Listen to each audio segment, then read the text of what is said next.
Chers amis, bonjour. Jean-Claude Giraldi, secrétaire des épargnants aveyronnais, expert patrimonial. Donc aujourd'hui, à la suite de beaucoup de demandes par rapport à notre association, les épargnants aveyronnais, nous allons aborder un sujet qui concerne les testaments.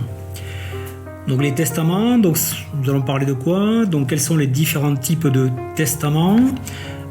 Comment doivent-ils être rédigés? Comment les modifier? Peuvent-ils être contestés par les héritiers? Voilà, en gros, donc c'est un petit sujet qui sera vite balayé. 3 types de testaments. Donc le premier, c'est ce qu'on appelle le testament holographe.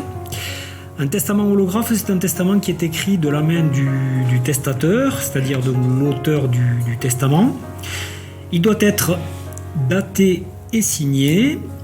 Et c'est un testament qui est quand même assez risqué puisqu'il a la particularité de pouvoir traîner soit dans un tiroir de la maison, soit dans les papiers du défunt, soit mis au coffre si le défunt avait un coffre. Voilà, donc ce testament, lorsqu'il est retrouvé, bien sûr, il sera analysé, identifié. Voilà. Donc ça, c'est ce qu'on appelle le testament holographe. Il n'est pas forcément en présence chez le notaire. Le deuxième testament, c'est le testament authentique.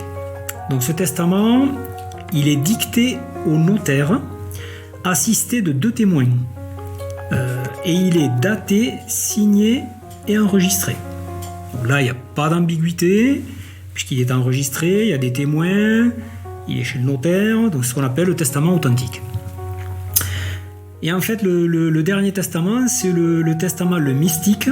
Donc le mystique, il est remis au notaire, donc sous pli cacheté, en présence de 2 témoins. Voilà. Et souvent, il est dévoilé, au décès, quoi. Voilà, tout simplement. Alors, le testament, quel est son but? Donc il permet en fait au testateur, c'est-à-dire à l'auteur du testament, de disposer de tout ou partie de son patrimoine en fonction de sa composition familiale. C'est-à-dire, c'est choisir de son vivant le choix des possibilités qui lui sont réservées en fonction du nombre d'enfants.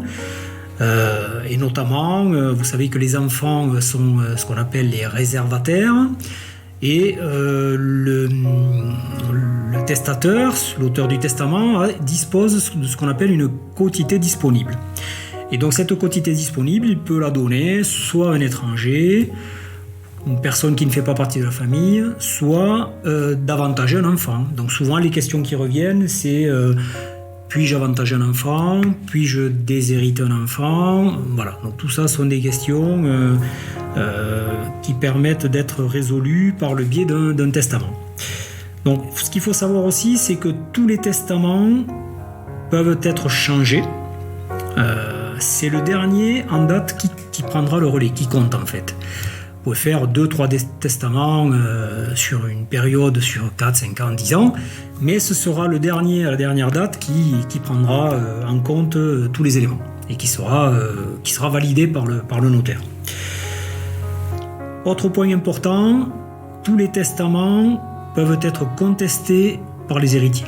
Voilà. Encore faut-il avoir gain de cause, mais bon, voilà, s'il y a lieu d'être. Voilà pour la partie testament.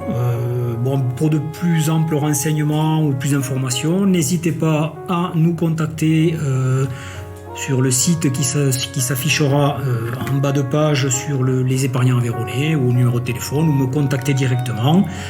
Jean-Claude Giraldi au 06 31 34 89 91.